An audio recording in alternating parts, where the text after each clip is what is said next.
Bonjour à tous, comment allez-vous? On se refait une petite vidéo sur la J2 pour voir ce que ça a donné.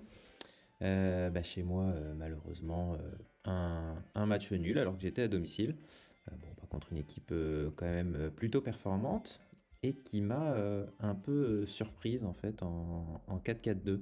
J'ai fait une petite erreur de débutant sur cette analyse d'équipe. En fait, souvent, hein, je m'amuse, je fais des petites analyses d'équipe comme ça. Et j'avais pas du tout mis le 4-4-2 dans les possibilités. Mais en fait, c'était une erreur toute bête de ma part. C'est que quand je l'ai analysé, j'ai juste fait comme ça. Et j'ai oublié de mettre les matchs amicaux. Et donc, moi, j'avais pas vraiment. Donc là, c'est le 4-4-2 qui joue contre moi. Donc, j'avais juste un 4-4-2 qui avait été joué le 1er novembre. Pour moi, sa routine était basse. En plus, on parle de routine. J'ai sorti avant-hier une vidéo sur les routines. Mais c'est vrai qu'en National Team, je prends pas spécialement les matchs amicaux. Comment on peut choisir les routines. Enfin, bref. Une grosse erreur qui, je pense, aurait pas forcément changé grand-chose car je serais quand même probablement allé hein, sur A3-5-2. Je pensais vraiment qu'il avait un TS plus haut et qu'il aurait pu venir me jouer. Bon, que dire d'autre sinon sur le match, c'est que je suis plutôt content de mon marquage individuel, même si c'est vrai que j'avais eu un petit doute. Mais là, vous voyez, à la minute 0, on est comme ça. J'ai 55% de chance de gagner le match.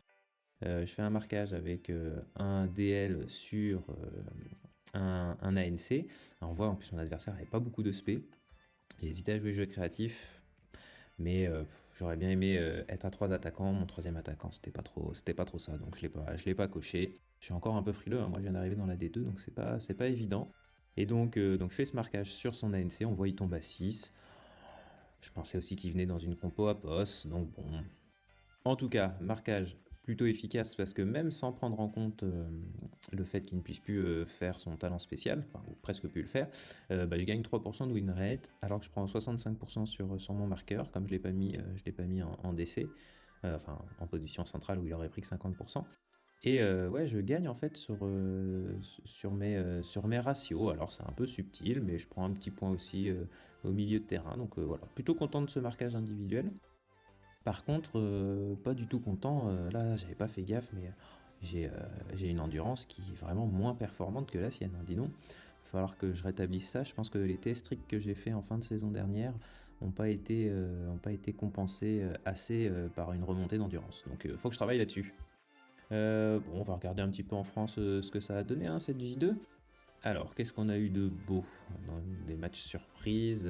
Ah oui, j'avais vu ça. Alors, notre pauvre Deljana qui sort en plus le meilleur HT stat de cette J2 et qui se fait un peu voler. Bah tiens, on peut aller voir son match, voir ce que ça avait donné.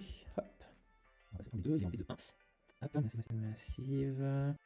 Tac, tac, tac. Donc c'était quoi? Probablement au début c'était donc à 3-5-2 contre un 3-5-2. Avec un replay là, clairement pour Massive Attack Reloid. Mais Massilia tout-puissant en a décidé autrement. Bah, c'est le jeu, c'est comme ça, hein. Bon, il y avait quand même 11% de chances qu'il gagne, mais là, ça fait mal. En plus, avec une blessure dès le début. D'ailleurs, il n'y avait pas de marquage individuel hein, sur ce match. Alors que bon, là, il y avait quelques petites possibilités quand même. Enfin bref, bon bah, on pense fort à toi, Del Naja, j'espère que tu t'en remettras. Et sinon, en championnat, qu'est-ce que ça a donné?